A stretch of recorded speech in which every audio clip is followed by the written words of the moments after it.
안녕하세요. 호의가 계속되면 권리인 줄 안다는 말이 정말 틀린 말 하나 없는 것 같아요. 제 이야기부터 하자면 저는 올해로 나이 31에 결혼한 지 3년 차를 맞는 여자입니다. 테이블 10개짜리 작은 식당 하나를 하고 있는 남편과 맞벌이를 하고 있었어요. 결혼 전에는 회사를 다니고 있었는데 결혼하고 얼마 지나지 않아 회사를 그만두어야 했습니다. 남편 가게가 갑자기 바빠진 와중에 사람 구하기는 힘들어 일손이 딸려 도와줄 사람이 필요했었거든요. 사실 제가 당시 회사에서 받던 월급을 생각하면 제가 남편 가게에 나가는 게 무조건 이득이라고 볼 수는 없었어요. 남편 가게에서 나갈 인건비를 제가 대신 몸으로 때우는 거나 마찬가지였으니까요.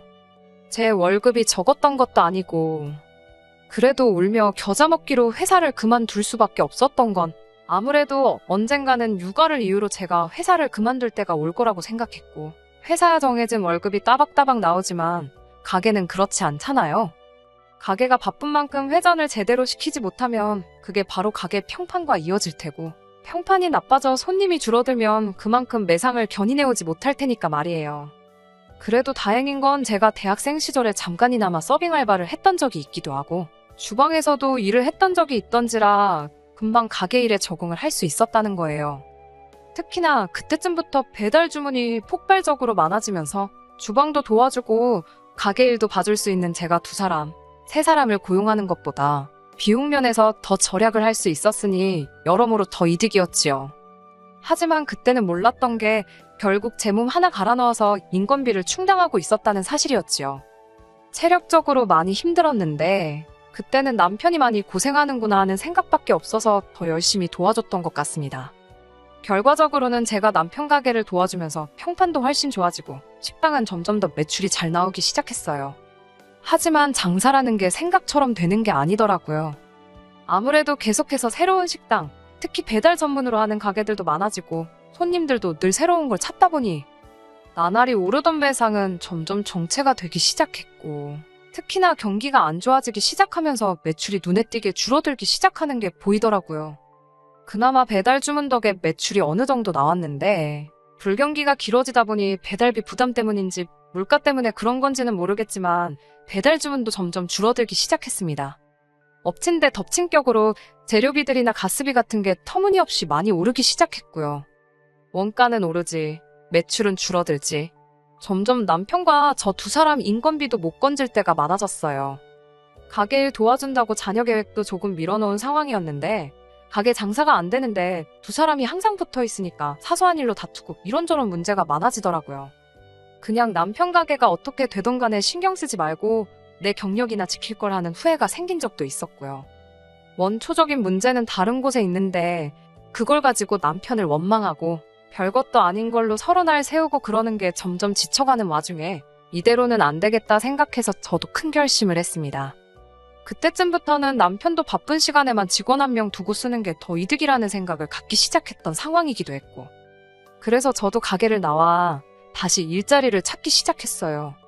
그래도 거의 대학교 졸업하자마자부터 직장 생활을 했던 터라 제 경력이면 금방 관련 업종에 취직을 할 수 있을 거라 생각했는데 막상 시작해보니 그것도 여의치가 않더라고요.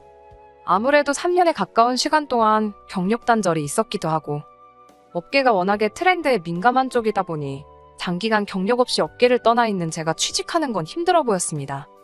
그래도 하늘이 무너져도 솟아날 구멍이 있다더니 제가 회사 다니던 당시에 아름아름 친하게 지내던 인맥들 덕분에 집에서 프리랜서 형식으로 일감을 받아와 일을 할 수 있었어요. 수입만 따지고 본다면 회사 다니며 월급 받는 것보다도 못한 수준이었지만 남편 가게에서 신경 날카롭게 곤두세우며 있는 것보다는 훨씬 좋았습니다. 새 직원을 구해 나가는 인건비보다 제가 버는 게 더 많았기도 했고요. 남편도 그동안 자기 때문에 경력도 끊고 고생한 저에게 미안했는지 제가 가게를 떠나고 새로운 경력을 시작한 것에 대해서 오히려 응원해줬어요. 결혼하기 전에 두 사람이 벌던 것과 비교해보면 조금 줄어들긴 했지만 이게 기회가 될 것이라 믿어 의심치 않았습니다. 이렇듯이 남편하고는 사이가 나쁠 일이 없었습니다. 하지만 언제나 문제는 시댁에서 시작하듯이 저 또한 다를 게 없었어요. 남편이로 2살 차이 나는 누나가 있습니다. 저에게는 시누이지요. 사실 결혼 후에는 가게 일 돕는다고 정신없이 바빴던 터라 시댁과는 거의 마주치거나 갈등이 생길 일이 없었어요. 더더군다나 식당 특성상 주일이고 주말이고 상관없이 가게 문을 열어야 했고 명절 때도 배달 주문 같은 거 생각해서 가게를 늘 오픈을 했었거든요. 그런데 제가 가게를 떠나 집에서 재택근무를 시작하면서는 이야기가 달라졌어요. 남편은 여전히 가게를 지켜야 했지만 저는 아니었으니까요. 제가 가게를 나오고 재택근무를 시작하기까지 2달 정도의 공백이 있었는데 그게 시어머니 눈에는 썩 좋게 보이지는 않았나 봅니다. 제가 회사까지 그만두고 남편 가게 일을 돕겠다 결정했을 때는 현모양처가 따로 없다 하시던 시어머니가 아들이 힘들게 가게 지키며 돈을 벌어오는데 집에서 띵가띵가 놀고만 있다는 생각을 하셨나 봐요. 실상은 그게 아니고 저도 그때 일자리 구한다고 마음고생하면서 쉴 틈 없이 회사 알아보고 이력서를 준비하고 있던 상황이었는데도 말이에요. 시어머니가 제게 눈치를 주는 상황인데 신우랑 무슨 갈등이 있냐 하실 분들이 계실 텐데 신우네도 딱히 형편이 좋은 곳은 아니에요.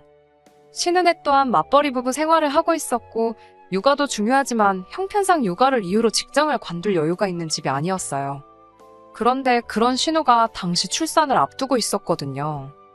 제가 남편 가게 일을 돕고 있을 때는 애는 언제 가질 거냐 한 번도 물어보신 적 없는 시어머니가 제가 취직을 준비하기 시작한 때를 기점으로 저한테도 신우네를 본받아서 얼른 아이를 가지는 게 좋지 않겠냐 하는 이야기를 해왔습니다. 자녀 계획이 없던 것도 아니고 특수한 상황 덕분에 미뤄지게 되었지만 저 또한 딩크로 살 계획은 없었거든요. 하지만 당장 유일한 밥벌이 수단인 남편의 가게가 저런 상황에 무턱대고 아이를 가지는 건 딱히 좋은 계획처럼 느껴지지 않았어요. 어차피 본의 아니게 3년 긴 시간을 미루게 된 거 더 많이는 아니더라도 앞으로 1년 정도는 상황을 지켜보고 싶었습니다. 불경기도 언젠간 지나가지 않을까 하는 생각도 들었고 어쨌든 남편 가게가 잘 되던 시기에는 2사람 인건비 이상은 벌던 곳이었으니 조금 더 상황을 지켜보고 경제적인 안정을 찾고 나서 준비해도 늦는다는 생각이 들지 않았었어요. 그런데 시어머니가 저보고 아이를 가지라고 했던 진짜 이유가 뭔지는 나중에 가서야 알게 되었습니다. 신우가 출산을 할 때쯤 저도 프리랜서로 일을 막 시작했던 차였거든요. 그때 슬그머니 진짜 이유를 저한테 툭 던지더라고요. 구구절절 설명할 필요 없이 이유는 딱 하나로 정리가 되었어요.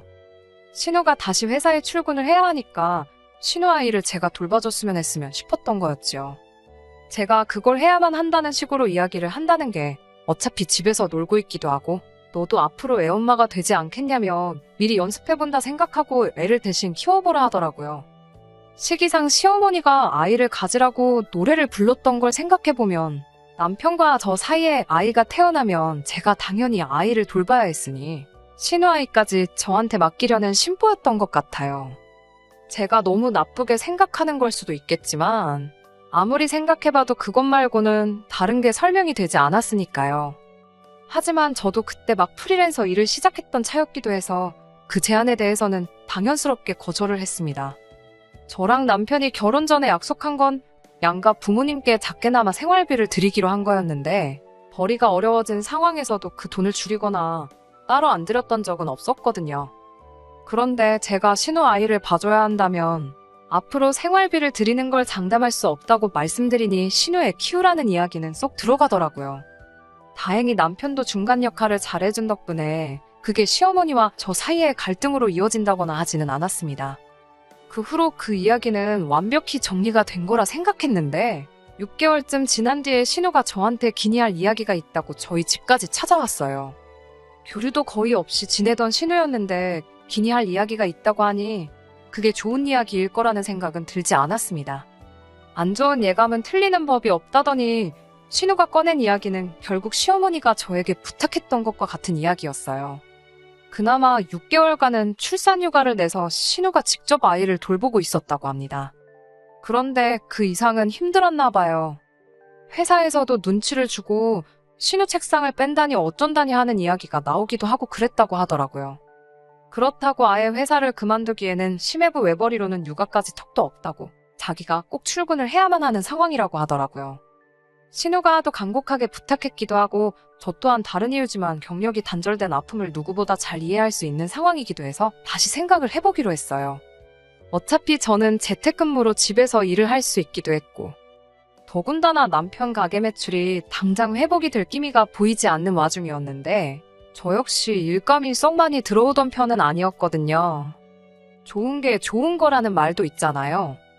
저는 저대로 신우 아이 돌봐주면서 조금이나마 경제적인 여유를 찾고, 신우는 신우대로 아이 걱정은 내려놓고 경력을 유지할 수 있을 테니까 말이에요.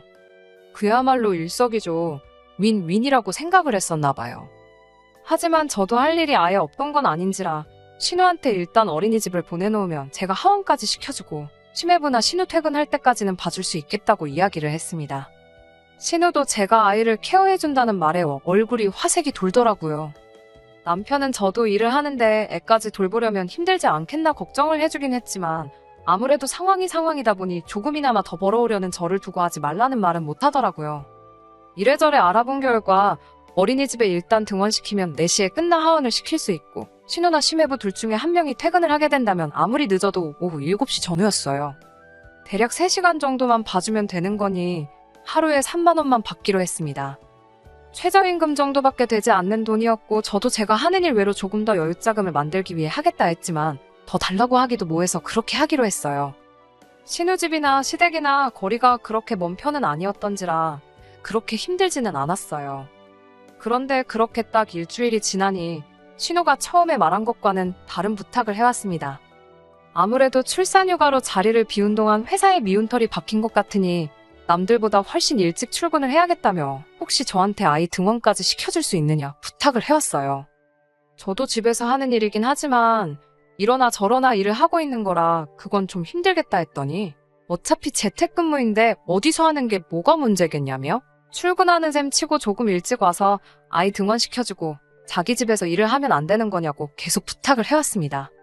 노트북 하나만 가져가면 사실 웬만한 업무는 다 볼 수 있던 상황이기도 해서 그렇게 해주기로 했어요. 점심 식사가 걱정이긴 했는데 신우가 그래도 신경 써준다고 냉장고에 시어머니가 해다 주신 반찬도 꽉꽉 채워두고 그랬거든요. 그런데 그것 또한 처음 몇 주만이 전부였어요. 제가 반찬 투정을 하거나 그런 게 아니었고 점점 황당한 상황이 이어지기 시작했거든요. 처음에는 그냥 신우가 많이 피곤한가 보다 싶었어요. 아이 등원시켜주고 일하다가 점심때가 돼서 부엌에 가보니까 전날 신우네가 먹은 설거지거리가 그대로 남아있었거든요. 그릇 몇 개뿐이지 뭐가 엄청 많았던 건 아니라서 제가 먹은 거 치우는 김에 같이 해줬어요. 그런데 그 다음날에도 똑같이 설거지거리가 싱크대에 그대로 담겨 있었습니다. 그래서 두 번째에는 그냥 제가 먹은 것만 치우고 말았지요. 그리고 또 그 다음날에 갔는데 전날 낮에 봤던 설거지거리는 그대로 있고 오히려 전날 저녁 식사 설거지거리가 추가가 돼서 쌓여있더라고요. 그래서 일부러 그날은 식사를 나가서 했어요. 그리고 그 다음날 역시나 전날 저녁 식사 설거지거리가 추가돼서 3일치가 쌓여있는 거예요. 회사 일이 암만 힘들다고 해도 그때쯤부터는 조금 의도적인 게 아닌가 싶은 생각까지 들었습니다. 남편한테 이 이야기를 했더니 남편도 설마 누나가 힘들어서 그랬겠지. 저를 시켜먹으려 그런 건 아닐 거라 하더라고요.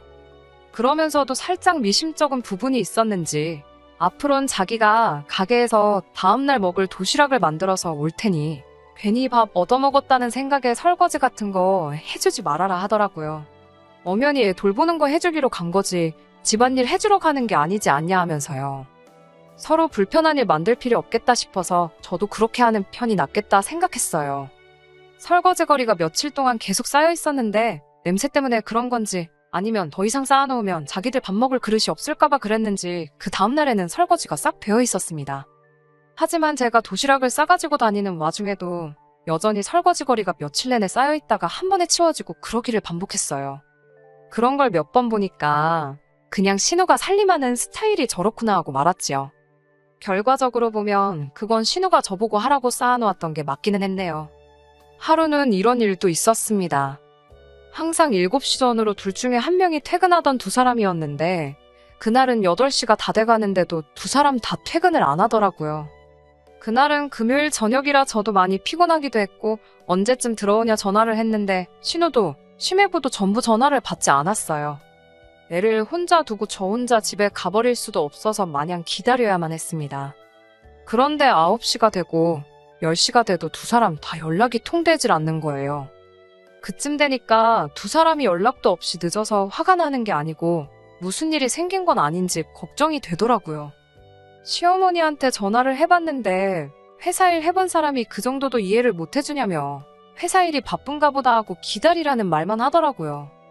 연락이 두절된 건데 걱정도 안 되시냐 했더니 일이 바쁘면 전화도 못 받고 그러는 거 아니겠냐 하시는데 제가 회사 일을 안 해본 것도 아니고 앞만 바빠도 전화 못 받을 정도로 바쁜 일이 뭐가 있겠어요?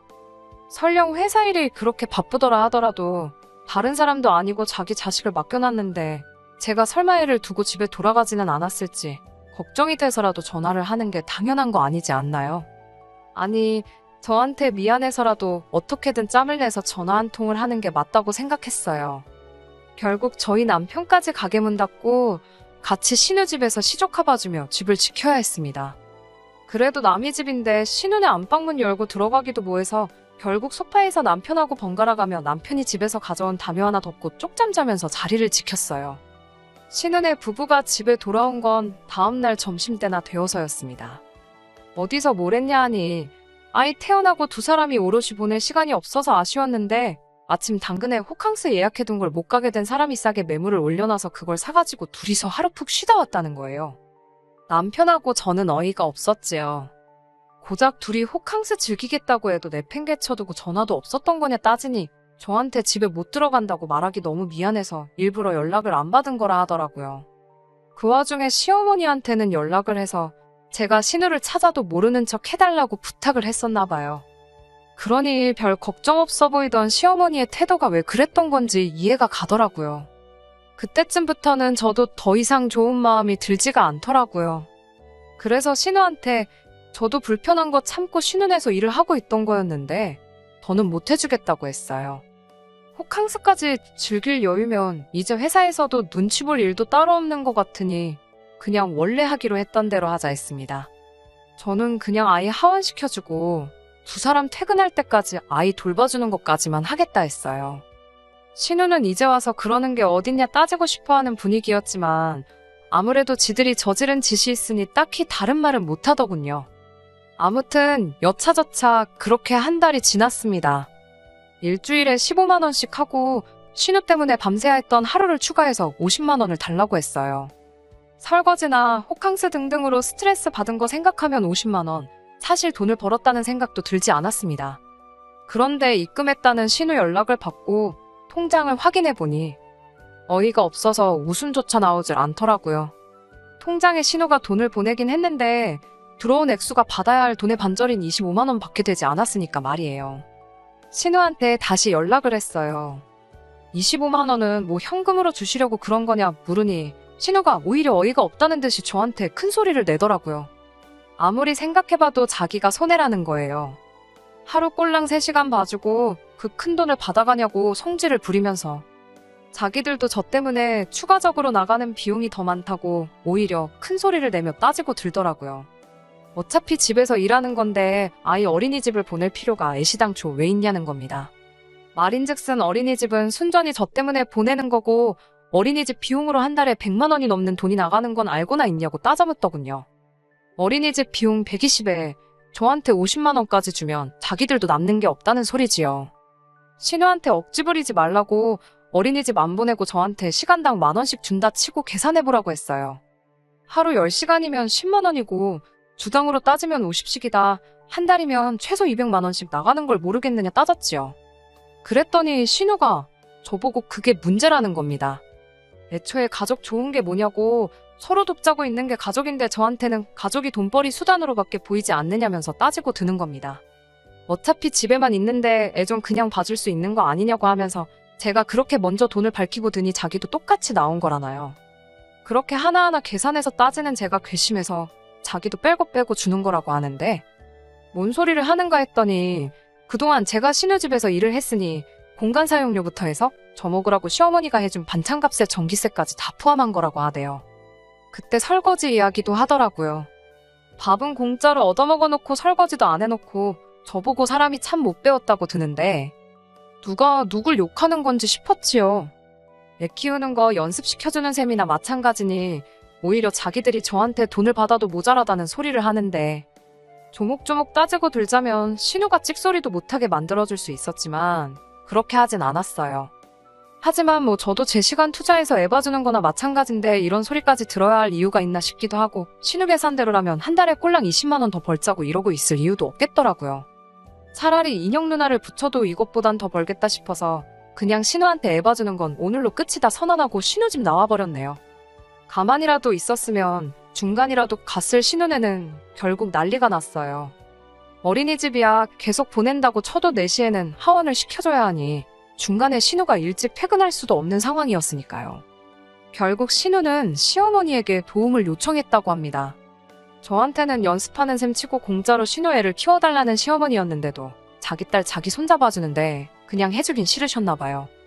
신우한테 한 달에 250만 원씩 달라고 하셨다네요. 그런데 신우벌이가 딱 그 정도였거든요. 신우 딴에는 또 밑빠진 독에 물 붓는 기분이었나 봐요. 결국 저한테 다시 연락을 해오더라고요. 변명이랍시고 한다는 게 그게 다 시어머니 생각에서 나온 거였다며 시어머니와 저를 이간질까지 하려들대요. 제가 신우 아이를 공짜로 봐주는 게 맞다고 자꾸 시어머니가 옆에서 바람을 넣는 바람에 그렇게 된 거였다고 미안하다고 사과를 해오더라고요. 돈 줄 거면 집안일이라도 시키라던 시어머니 말 때문에 설거지도 저한테 떠넘기려고 했던 거라고. 연신 미안하다고 사과를 하면서 이게 다 시어머니 탓이라고 원래 하던 대로 하자면서 저를 설득하려 들길래 신우한테 좋은 생각이 있다고 말하고 제 생각을 말해줬네요. 시어머니한테 250씩 드리고 식사 준비며 설거지에 청소까지 다 시키시라. 그리고 공간 사용료를 시어머니한테 청구를 해서 한 달에 100만 원씩 돌려받으시라고요. 저한테 했던 거랑 똑같이 말이죠. 그러면 신우도 그렇게 손해보는 게 아닌 거 아니냐고 말했더니 신우가 꿀먹은 벙어리가 돼서 아무 말도 잊지 못하다가 전화를 끊어버리더라고요. 결국 신우는 직장을 그만두고 자기가 직접 아이를 키우기로 결정했다고 합니다. 경력이 끊긴 아픔을 누구보다 잘 이해할 수 있는 저였지만 신우가 그렇게 된 건 자업자득이라고 생각해요. 이번 사건으로 인해서 저는 시어머니와 사이가 많이 나빠졌고 신우랑은 거의 연을 끊은 거나 마찬가지처럼 지내고 있어요. 솔직히 연을 끊는 게 두렵다거나 무섭다거나 하지는 않아요. 오히려 연 끊고 지내면 저한테는 더 이득이지 않나 싶어요. 남편이 중간에서 난처하긴 하겠지만 이번에 남편도 신우와 시어머니한테 당한 게 있으니 쉽게 풀 것처럼 보이진 않네요. 끝까지 들어주셔서 감사합니다. 오늘의 사연은 여기까지입니다. 구독과 좋아요, 알람 설정 부탁드리고 더 좋은 사연으로 다시 찾아뵙겠습니다. 감사합니다.